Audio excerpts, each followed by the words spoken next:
حضرت امام غزالی علیہ رحمہ آپ اپنی کتاب کی مکاشفۃ القلوب کے اندر لکھتے ہیں، آپ ایک واقعہ لکھتے ہیں، آپ فرماتے ہیں کہ حضرت یعقوب علی نبینا علیہ الصلوۃ والسلام کی دوستی ملک الموت سے ہوگی۔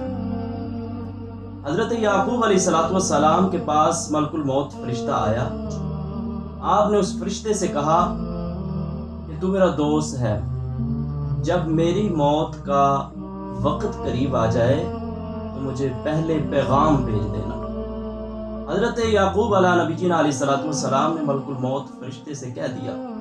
ملک الموت فرشتہ کہنے لگا کہ میں آپ کو ایک پیغام نہیں 3 پیغام دوں گا۔ فرشتہ چلا گیا۔ جب یعقوب علیہ نبینا علیہ الصلوۃ والسلام آپ کی موت کا وقت قریب آ گیا تو ملک الموت فرشتہ حاضر ہوا۔ آپ نے پوچھا کہ کہاں آئے ہو؟ کہنے لگا کہ آپ کی روح قبض کرنے کے لیے آیا ہوں۔ حضرت یعقوب علیہ الصلوۃ والسلام آپ نے اس کی طرف دیکھا تو فرمایا کہ میں نے تو تجھے کہا تھا کہ مجھے پیغام بھیج دینا، پیغام کے بغیر ہی آ گئے۔ ملک الموت فرشتہ عرض کرتا ہے، اے نبی اللہ، میں نے ایک پیغام نہیں آپ کو 3 پیغام دیے ہیں۔ آپ نے فرمایا 3 پیغام؟ وہ 3 پیغام کون سے ہیں؟ فرشتہ عرض کرتا ہے، اے نبی اللہ، 3 پیغام میرے یہ ہیں، میں نے صرف آپ کو 3 پیغام نہیں دیے، میں نے تو یہ 3 پیغام ہر شخص کو دیے ہیں۔ آپ نے فرمایا وہ 3 پیغام تو سناؤ۔ ملک الموت فرشتہ عرض کرتا ہے، پہلا پیغام تو یہ ہے کہ آپ بچے تھے، بوڑھے ہو گئے، آپ کے بال کالے تھے، سفید ہو گئے، آپ کے جسم میں طاقت و توانائی تھی، ختم ہو گئی۔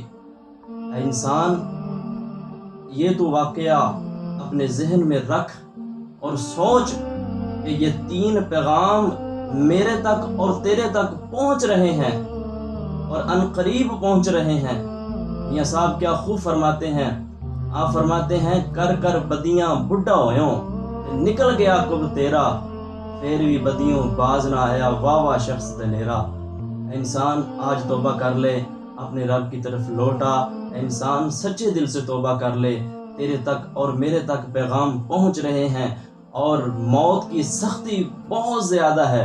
حضور علیہ الصلوۃ والسلام نے ارشاد فرمایا کہ اگر انسان کے جسم میں جگہ جگہ تلواریں، جسم کے سارے حصے میں جگہ جگہ تلواریں یکدم ماری جائیں، اتنی تکلیف انسان کو ہوتی ہے۔ جب موت کا فرشتہ روح نکالتا ہے اتنی تکلیف ہی ہوتی ہے۔ تو قبر ہر روز 3 دفعہ انسان کو پکارتی ہے۔ قبر کہتی ہے، انسان میں تنہائی کا گھر ہوں، یہ بتا کون لے کے آ رہا ہے، کس کو لے کے آ رہا ہے میرے اندر؟ اے انسان، میرے اندر اندھیرا ہے، روشنی کے لیے کیا انتظام کیا ہے؟ اے انسان، کیا انتظام کر رہا ہے تو؟